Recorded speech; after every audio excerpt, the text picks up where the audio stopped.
आज हम भारत छोड़ो आंदोलन के ऊपर चर्चा कर रहे हैं, तो उस पे मैं सबसे पहली चीज जो सरदार जगमोहन सिंह जी ने कही, मैं उन्हीं से शुरुआत करता हूं कि अब भारत छोड़ो आंदोलन के साथ साथ एक शब्द बदलने की जरूरत है कि कॉरपोरेट की बात करने की जरूरत है। क्योंकि वर्तमान के अंदर जो इंपीरियलिज्म पर ब्रिटिश राज में चल रहा था, अब वो एक नियो इंपीरियलिज्म की दिशा ले चुका, और उसमें जो मुख्य भूमिका निभा रहे हैं वो कॉरपोरेट ही निभा रहे हैं। हम कई प्रकार की ऐसी घटनाएं देख रहे हैं, विशेष तौर पर जब डिमोनेटाइजेशन हुआ था उसके बाद कदम कदम पर ऐसी नीतियां अपनाई गई कि लगातार आम जनता के ऊपर और विशेष रूप से गांव के ऊपर कॉरपोरेट हावी होता गया है। तो अपनी बात को मैं आगे बढ़ाऊं उससे पहले मैं एक बात जरूर कहना चाहता हूं कि हमें ये समझना होगा, जो मेरा अनुभव आया है, कि गांव की सही मायने में व्याख्या हम कैसे करें। तो गांव की व्याख्या में जब किन किन समूहों को हमें जोड़ना जरूरी है, उसमें मैं कुछ पहलुओं को समझ पाया हूं, वही सब आप सबके साथ साझा कर रहा हूं। कि जब हम गांव शब्द बोलते हैं उसमें किसान भी है, मजदूर भी है, और गांव से सटे हुए कस्बों में जो छोटे दुकानदार काम कर रहे हैं उनको भी हमें शामिल करने की जरूरत है। क्योंकि वर्तमान के अंदर जो कॉर्पोरेटाइजेशन बढ़ रहा है, जिस तरीके से जो खुदरा व्यापार, इसको रिटेल ट्रेड भी बोला जाता है, वो लगातार उसका अधिग्रहण किया जा रहा है।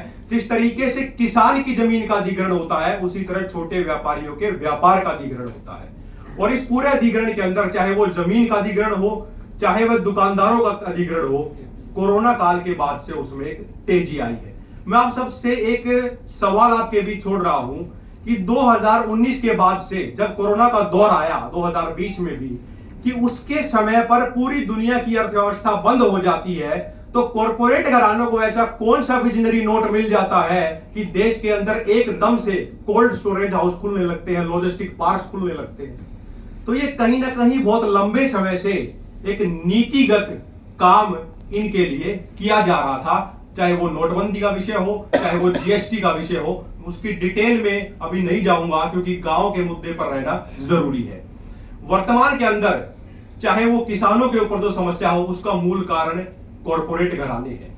क्योंकि लगातार एक ऐसी व्यवस्था बुनी जा रही है जिस व्यवस्था के अंदर बहुत से बड़े बड़े कॉरपोरेट घराने ही बड़ा पैसा इन्वेस्ट कर कर काम कर सकते हैं। उसका आप सबको एक उदाहरण देना चाहूंगा। कई बार जब हम इन विषयों पर बात करते हैं, विशेष तौर पर जब हम ग्रामीण अर्थव्यवस्था की बात करते हैं और उसमें भी विशेष जब किसान पर जोर दिया जाता है, तो बहुत से लोग ये सुझाव देते हैं कि गांव में एफपीओज को बनाया जाना चाहिए।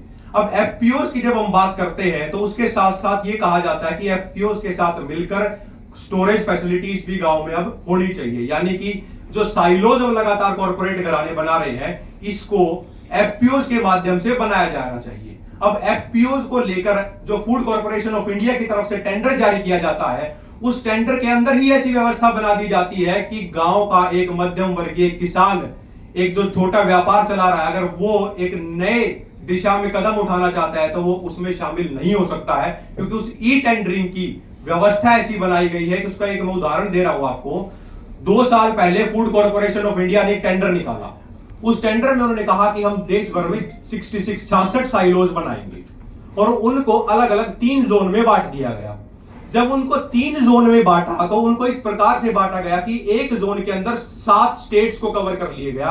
तो आप सब मुझसे अनुभवी हैं और बेहतर जानते हैं कि कौन से किसान की आज की डेट में यह स्थिति है कि वो एक टेंडर में जब फिल करता है तो उसको 7 स्टेट में साइलोज बना सके।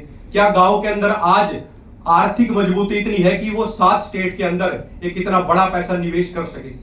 और कॉरपोरेट जो है वो लगातार हर विपदा को अवसर के रूप में बदलना चाहता है। हम देख रहे हैं, दिल्ली से भी बहुत सारे लोग आए हैं, हरियाणा से भी कुछ लोग हैं, उन्होंने देखा होगा कि यमुना का जल स्तर बढ़ा। दिल्ली में भी बाढ़ आई, हरियाणा में भी बाढ़ आई। हरियाणा में 5 लाख एकड़ जमीन फसल किसानों की खराब हो गई बाढ़ के कारण। हमारे बीच रणबीर जी बैठे हैं जो लगातार किसान नेताओं के माध्यम से गांव में संपर्क करते हैं, उनका भी एक ऐसा ही अनुभव आया। हमने भी कुछ अपने साथियों से जमीन पर देखकर बात की, उनका भी ऐसा ही अनुभव आया। अब सवाल ये उठता है कि जो ये जलवायु परिवर्तन का पूरी एक नीति बनाई जाती है कॉर्पोरेट घरानों के द्वारा, जिसमें अमेरिका जैसे देश भी इन्वॉल्व है, और क्लाइमेट चेंज के नाम पर और व्यापार बढ़ाने के नाम पर अब अमेरिका एक नए तरीके का व्यापार एग्रीमेंट भी लेके आ रहा है जिसका नाम है इंडो पैसिफिक इकोनॉमिक फ्रेमवर्क, जिसका सीधा प्रभाव भारत की ग्रामीण अर्थव्यवस्था पर पड़ने वाला है, क्योंकि भारत सरकार उस पर ट्रेड पिलर को भी साइन करने जा रही है। और जो जलवायु परिवर्तन के नाम पर काम हो रहा है, ये बाढ़ आने का कारण बहुत से लोग कहते हैं कि ये बाढ़ प्राकृतिक आपदा है।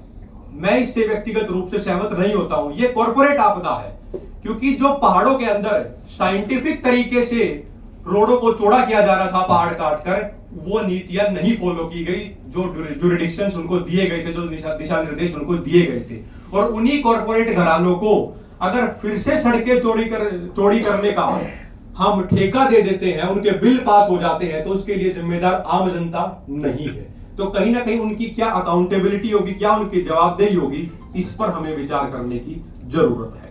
और जो ये आपदा की बात मैंने आप सभी से कही, वो मैं इसीलिए कह रहा हूं कि लगातार बहुत से विकसित देश, विशेष रूप से अमेरिका जैसी कंट्रियां लगातार बात कर रही है कि जलवायु परिवर्तन हो रहा है, क्लाइमेट चेंज हो रहा है, तो अब बाजार में नए बीज लाने की जरूरत है। ऐसी ही एक दौर शुरू हुआ था जब हरित क्रांति की बात हुई थी। उस समय पर भी नए बीज यहाँ के किसानों पर थोपे गए थे। भारत का मूल स्वभाव गांव के अंदर, बहुत से सम्मानित किसान नेता यहाँ बैठे हैं, वो सब जानते हैं मुझसे बेहतर है कि भारत का मूल स्वभाव किसान का अपनी फसल से बीज निकाल के अपने घर रखने का है, ताकि वो अगली फसल की बुआई कर सके। लेकिन उसको बदलने की दिशा में बढ़ने के लिए अब कह रहे हैं कि जो जलवायु परिवर्तन हो रहा है, जो टेम्परेचर बढ़ गया है, उसके हिसाब से हम नए बीज लाएंगे, ताकि इस बढ़े हुए तापमान के अनुकूल फसल की प्रोडक्टिविटी में कमी ना हो। तो यानी कि भारत का जो पूरा तंत्र था ग्रामीण अर्थव्यवस्था का, इस कॉर्पोरेट के गठजोड़ ने उसको खत्म करने की दिशा में बढ़ चुका है।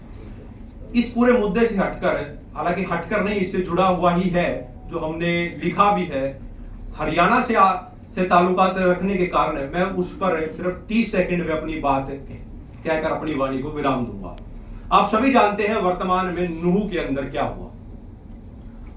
उसमें 3-4 प्रकार की घटनाएं हुई। क्योंकि आज का विषय सांप्रदायिक सद्भाव भी है, तो मैं उस पर एक इतना सा सबसे कहना चाहता हूं कि नूह जैसी घटनाएं जिस तरीके से हो रही है, इस पर हम सब जिम्मेदार आदमियों की एक जिम्मेदारी बनती है कि इन सारे मुद्दों पर किसी भी तरीके की राजनीतिक रोटियां हम किसी भी राजनीतिक दल को ना सेकने दें। क्योंकि हमें उस दौर को याद करने की जरूरत है कि जब 1947 में दिल्ली के अंदर सब आजादी का उत्सव मना रहे थे, और जो दंगे उस समय हुए थे, उस समय महात्मा गांधी जी कोलकाता में बैठकर चिंतित थे कि मेरे देश में क्या हो रहा है।